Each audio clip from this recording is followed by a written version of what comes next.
Hi, everyone. It's January the 3rd, Sunday afternoon, and I know tomorrow we are starting back on January 4th. And some teachers are really excited, like myself, are looking forward to getting back into the swing of things. It's been a good break, a restful break, and we're ready to get going again. But others of you who were in brick and mortar buildings all of a sudden have to teach from home, and that's a bit stressful.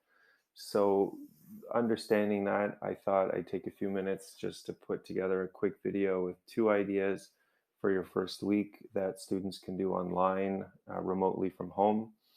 And these ideas have to do with coding. All right, something I'm very passionate about, something I love, and something I've played with quite a bit. And I just wanted to share it with you and hope that maybe one of the ideas stick with you.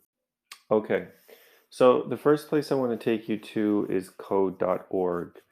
It's a free website, and you simply sign yourself up as a teacher, sign your class up. You can either have students join by you entering their name and info, or you can give them a link and students can do it on their own. My quick little tip for you for this week, at least for the first 4 days, is to sign your students up and just have them work through the modules, okay? And the module or the course that I had my students do was the Express course, I believe it's called. Okay, so these are my students here, grade 8 virtual, 28 in total. This is the login code for them to join my class. And you can see I've got my students on the left-hand side here.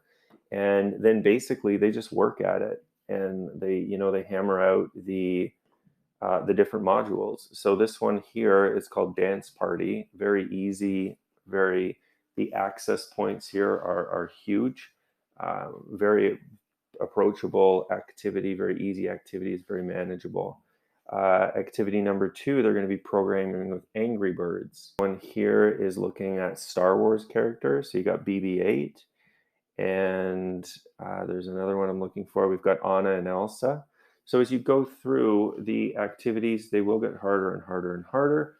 But for your students working at home this week, have them do one course or one, not one course, sorry, one activity per day. And as a teacher, you can then walk them through it. Now, one quick thing that a teacher can do, you can click on anyone. So I can see here that my first student has completed activity 5. I see that she has left off on activity 12. So if I click on 12, I can see that it's not quite done. So I'm looking, she's completed 1, 2, 3, 4, 5, 6, 7, 8, 9. She's on number 10. So if she's having trouble with 10, I can then, as the teacher, highlight number 10, do a quick click. You can still access this really easily. It's not ridiculously hard. There's lots of hints. There's even a solution on the teacher mode that you can see. Okay, so that's just a quick tip, quick activity that you can send your students off with this week. Second one I want to show you is Scratch, okay? And I'm not going to teach you how to do Scratch, but I'm going to show you one quick tip that I would encourage you all to consider. You're going to sign up as a teacher, okay? And then you will be given access to a teacher account. Now, tip I want to leave with you is educator resources right in here. If you click on that, that is going to take you to this portal just for educators. Lots of great videos here, lots of awesome ideas, great resources, but here is what I want to show you. Resources for students. Again, it will show you from the top. Just scroll down. Coding cards. Okay. Now, quick story that I've told the last 3-year students over the last 3 years. I was in Mastermind Toys, which is a great big toy store here in Ontario. I don't know if it's outside Ontario or even internationally, but it's a big store here. I was in Mastermind with my 3 kids and my wife, and I went to the coding section and found these coding cards, exactly what you see in front of you. I paid $27.99 for them and got all the cards laminated. They came in a nice little box. I was really excited, and I used them with classrooms for the last 3 years. And then last year, found that the cards are all online. Feel a bit like a tool for not knowing that. I did pay the $30, and I still got the cards. But these cards here, what I have done is I have copied this link, put it right into my Google Classroom, and then my students can then access these coding cards. And there are 208 front and back. So I guess it'd be 104 in total front and back cards. But for this week, really easy activity. Start with this animate a name card. Okay. So all they're going to do is they're going to choose a few letters of their name, their two initials, A and R and T for myself. They could do RYAN, totally up to you. And they're just going to choose a card. So this is color clicker, spinning a letter, dancing letter, and then they come down and they choose which one they want. So this is spinning here. So they kind of see what they're supposed to do just on the front here. And then on the back side of the card, they're going to very easily do step one, write this very simple code in step two, and try it in step three.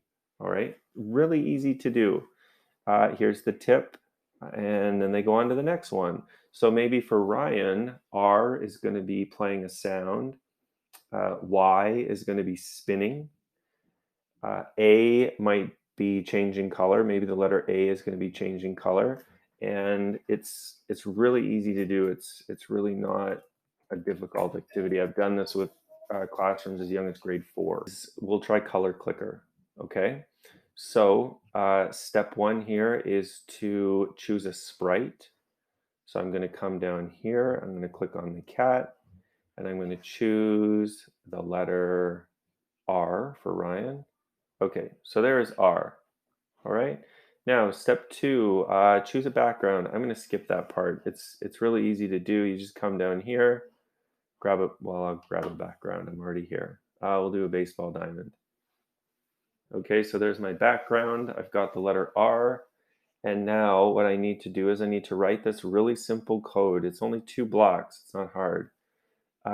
Find this yellow start block. It's over on the side here under an event block. All of the codes have to start with one of these event blocks.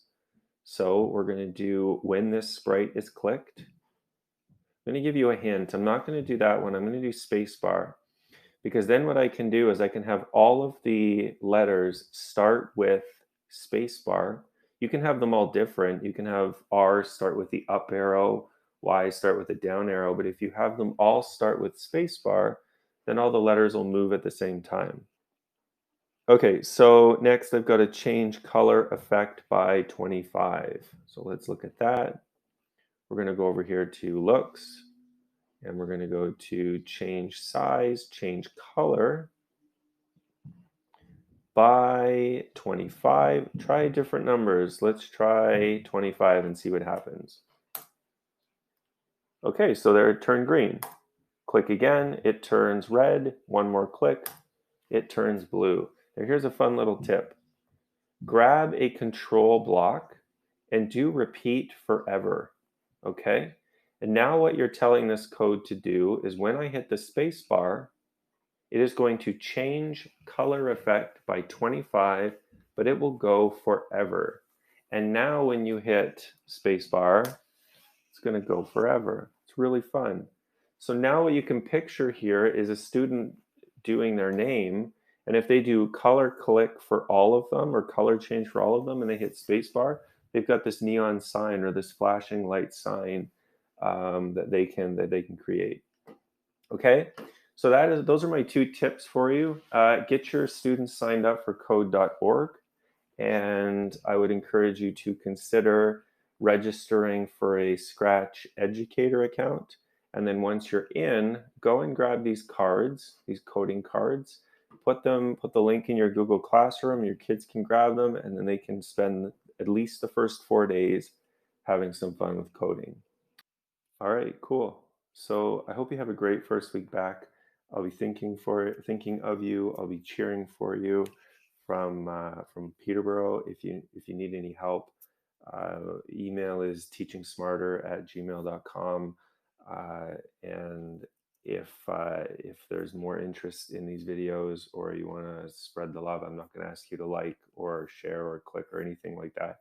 It's not necessary. I want to help, and I hope that these videos help. So, or this video, anyways. I hope this helps. So yeah, have a good week, and I'll be cheering for you. Take care.